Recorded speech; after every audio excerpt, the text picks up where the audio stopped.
Certain சனி கிரகம் அப்படின்னு சொன்னாலே நம்ம மைண்டுக்கு ஸ்ட்ரைக் ஆகிற விஷயம் அந்த கிரகத்தை சுத்தி இருக்கக்கூடிய அந்த வளையங்கள் தான். இந்த வளையம் அப்படிங்கிறது எப்படி உருவாயிருக்கலாம் அந்த கிரகத்துக்கு அப்படின்னு சொல்லிட்டு இதுவரைக்கும் சயின்டிஸ்டுங்க ஒரு ரிசர்ச் பண்ணி இல்லாட்டி ஒரு தியரியாவை கூட ஏதாச்சும் சொல்லாம இருந்திருப்பாங்க அப்படின்னு நீங்க நினைக்கிறீங்க?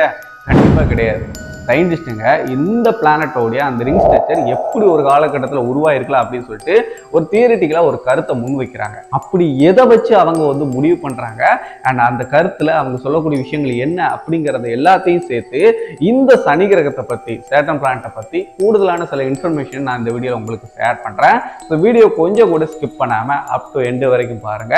வீடியோ பார்த்து முடிச்சதுக்கு அப்புறம் வீடியோ பிடிச்சிருந்து யூஸ்ஃபுல்லா இருந்துச்சா வீடியோக்கு ஒரு லைக் கொடுக்க மறந்துடாதீங்க. அண்ட் அதே மாதிரி நம்ம சேனலுக்கு தான் முதல் தடவை வந்திருக்கீங்கன்னா சேனலை சப்ஸ்கிரைப் பண்ணி பெல் நோட்டிஃபிகேஷன் கனெக்ட் வீடியோ பாருங்க. Welcome back another new video. நான் உங்கள் சேகர்.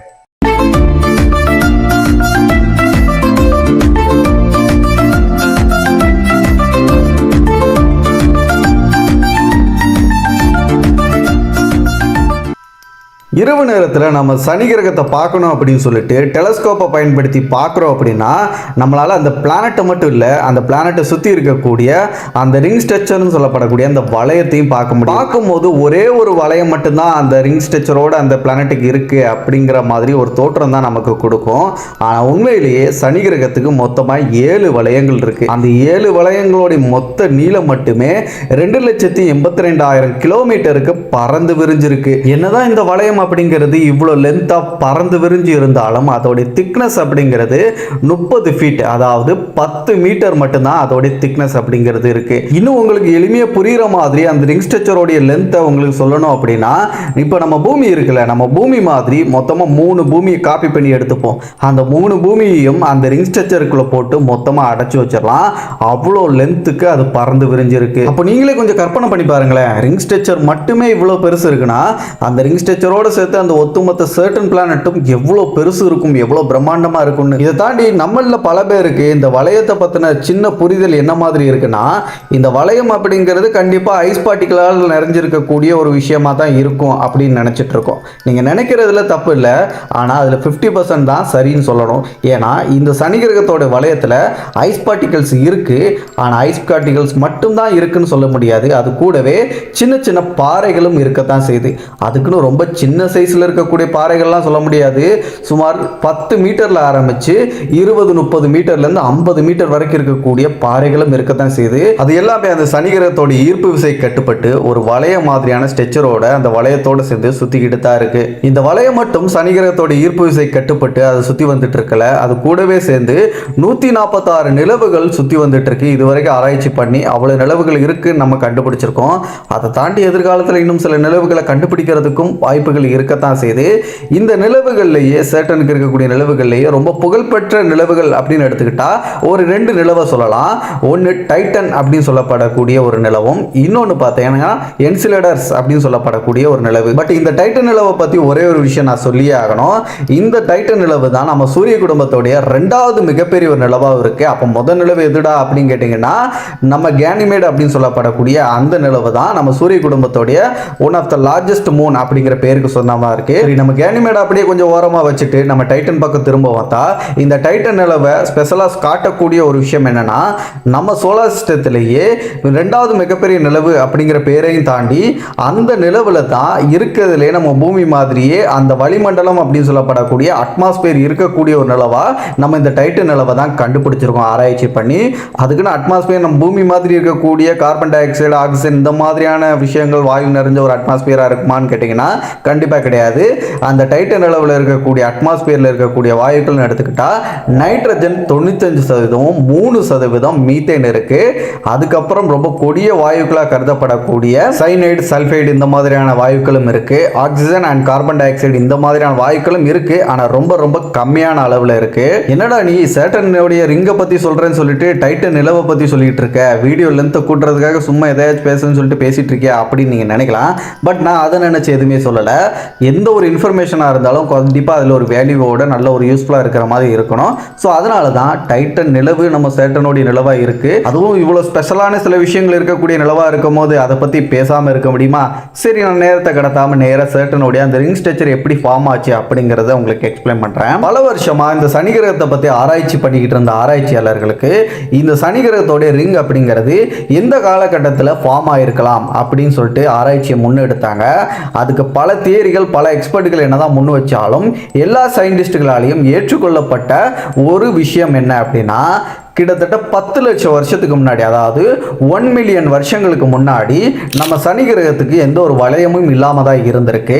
அதுக்கப்புறம் மெல்ல மெல்ல காலங்கள் போக போக சனி கிரகத்தை சுற்றி இப்போ 146 நிலவுகள் சுற்றி வருது அப்படின்னு சொல்லிட்டு நம்ம கண்டுபிடிச்சிருக்கோம். ஆனால் இது கன்ஃபார்ம் கவுண்டிங்கா அப்படின்னு கேட்டிங்கன்னா கண்டிப்பாக கிடையாது. ஏன்னா இன்னும் சில நிலவுகள் சனி கிரகத்தை சுற்றி வந்துட்டு இருக்கலாம், அதை நம்ம கண்டுபிடிக்காமல் இருக்கலாம். ஏன்னா சனி கிரகமும் மட்டும் இல்லாமல் நம்ம ஜூபிட்டர் அப்படிங்கிற அந்த பிளானட்டும் சரி, இது ரெண்டுத்துக்கு அப்புறம் இருக்கக்கூடிய கிரகங்களாக இருக்கட்டும், எல்லாமே ஆல்மோஸ்ட் சூரிய வெளிச்சத்தை தாண்டி அந்த வெளிச்சம் அப்படிங்கிறது ரொம்ப ரொம்ப கம்மியாக அடையக்கூடிய இடத்துல தான் இருக்கு. நம்ம சனி கிரகத்துக்கு 4% சூரிய வெளிச்சம் தான் கிடைக்கும்னா பார்த்துக்கோங்களேன். அப்போ எவ்வளோ டிஸ்டன்ஸில் அந்த பிளானட் இருக்கு, எவ்வளோ இருள் சூழ்ந்த இடத்துல இருக்கு அப்படிங்கிறத புரிஞ்சுக்க முடியும். ஸோ அதனால நம்ம இதுவரைக்கும் நம்ம கண்களால் கண்டுபிடிச்சது மட்டும் வச்சு தான் 146 நிலவுகள் இதுவரைக்கும் சனி கிரகத்தை சுற்றி வருது அப்படின்னு சொல்லிட்டு கண்டுபிடிச்சிருக்கோம். பல கோடி வருஷங்களுக்கு முன்னாடி இன்னும் சில நிலவுகள் இதை விட அதிகமாக இருந்திருக்கலாம்.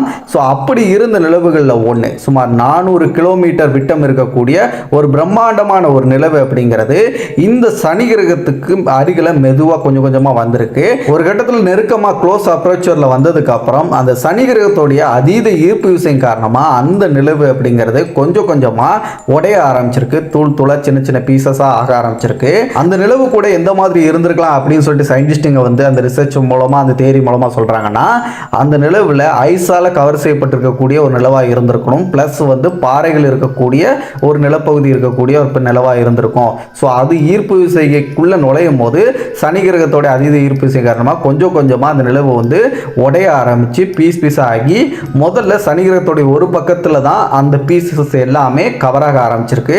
அதுக்கப்புறம் மெல்ல மெல்ல சனி கிரகத்தோடைய அந்த ஈர்ப்பு விசை கட்டுப்பட்டு மொத்த சனி கிரகத்தையும் சூழ்ந்து ஒரு ரிங் ஸ்ட்ரக்சரை ஃபார்ம் பண்ணியிருக்கு.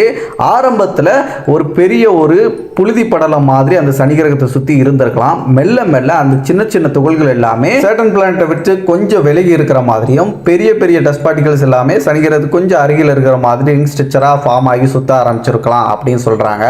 அப்படி சுத்த ஆரம்பிச்சதுல எப்படி இந்த லேயர்ஸாக பிரிய ஆரம்பிச்சிச்சு, இப்போ கிட்டத்தட்ட 7 லேயர்ஸ் இருக்குன்னு சொல்கிறாங்கல்ல, அந்த 7 லேயர்ஸும் எப்படி பிரிஞ்சிச்சு தரியா அப்படின்னு கேட்டிங்கன்னா, அதுக்கு முக்கிய காரணம் நான் முதல்ல சொன்ன மாதிரியே அந்த டஸ்ட் பார்ட்டிகளோடைய சைஸை பொறுத்து அந்த லேயர் அப்படிங்கிறது தனித்தனியாக பிரிஞ்சிருக்கு.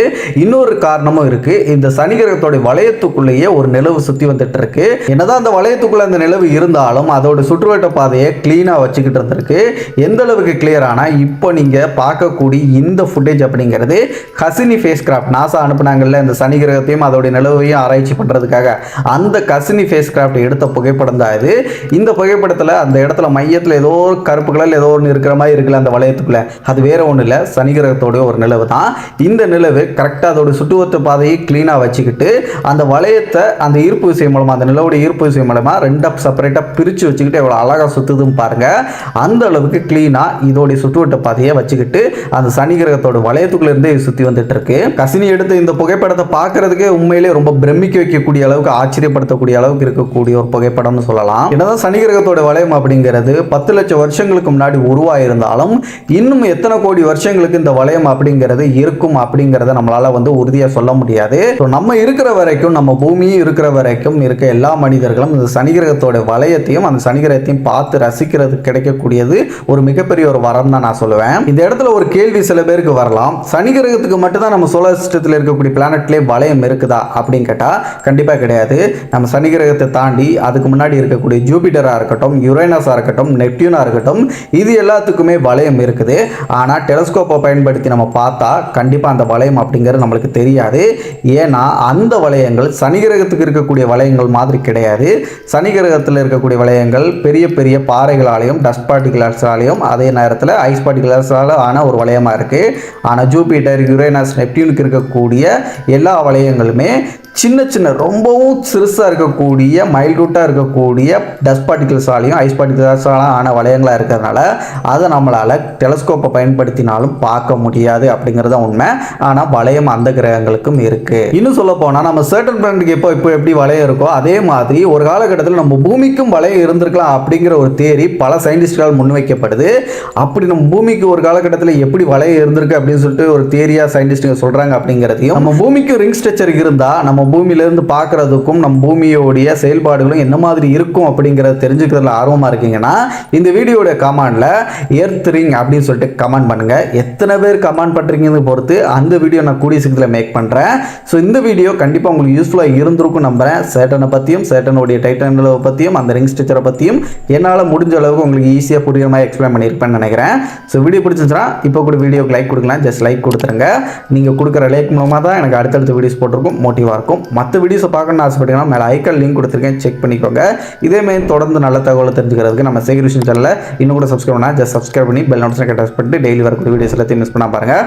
அடுத்த ஒரு நல்ல தகவலோட நான் உங்களை சந்திக்கும் வரை நான் உங்களுக்கு சேகர். பாய்.